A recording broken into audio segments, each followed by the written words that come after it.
My name is Mathieu Zurstrassen, and I'm a new media artist and architect from Belgium.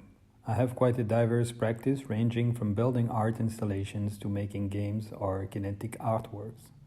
I'm attracted to things I have no idea how to build and make. It's actually a trick to constantly stimulate my brain. Here's a quick selection of some projects. Rhizome. Rhizome is an interactive installation exploring the theme of memory. The installation consists of a cabinet topped with a vintage projector who constantly diffuses a random holiday film captured in the 60s. The installation is activated by a motion sensor that initiates all the devices. As the visitors surround the installation, a camera analyzes their gestures and their movement. When it detects someone is holding a camera or a phone, an abrasive mechanism is activated and the physical support of the imagery starts to being damaged.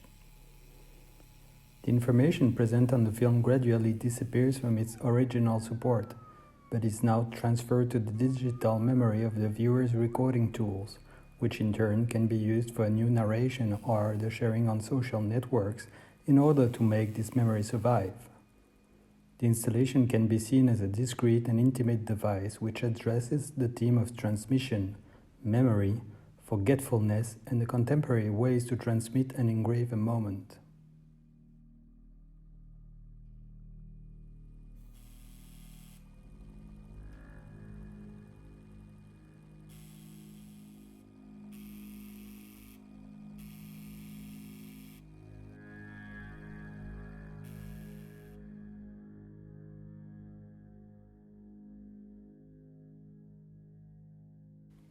Particles. Particles is an interactive data sonification device composed of an automated one-string guitar driven by the invisible. Okay, it's actually driven by the analysis of the amount of CO2 gases and dust particles, thin and ultra-thin particles contained in the air surrounding the installation. So how does it work? Sensors continuously collect the data from the direct surroundings. Every 20 to 40 seconds, a program converts the information, allowing a microcontroller to shift a mobile fret that has the ability to slide along a guitar string. The program also controls an electromagnet who strikes the strings at the end of the fret's movement. The installation was developed in order to bring awareness to the invisible and sometimes harmful particles contained in the air. The device is connected to a guitar amp, and the sonification is intimately linked to the context where it is displayed. Margaret. Margaret is a critical work about what we still clumsily call AI and the importance of the data used to train the neural network. Margaret was fictionally conceived in order to become an emotional talking companion of a lonely human. The human vanished one day.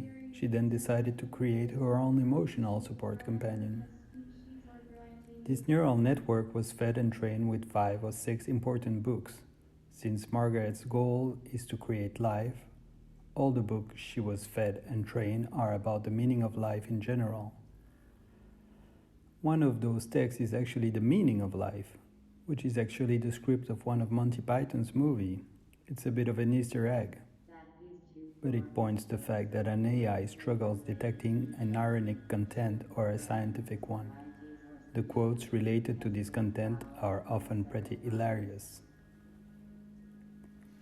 The installation features an artificial plant on a moving platform, asking questions about life, biological, metaphysical, societal. Margaret decodes the questions in real time and answers them by tapping on the resources of its database in order to educate the plant, so that it too can become an emotional support plant.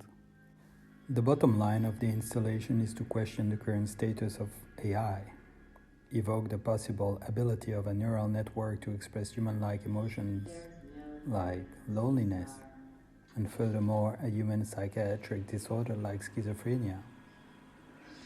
As in the bottom end, she's the only one making the questions and answers and controlling the whole scenery.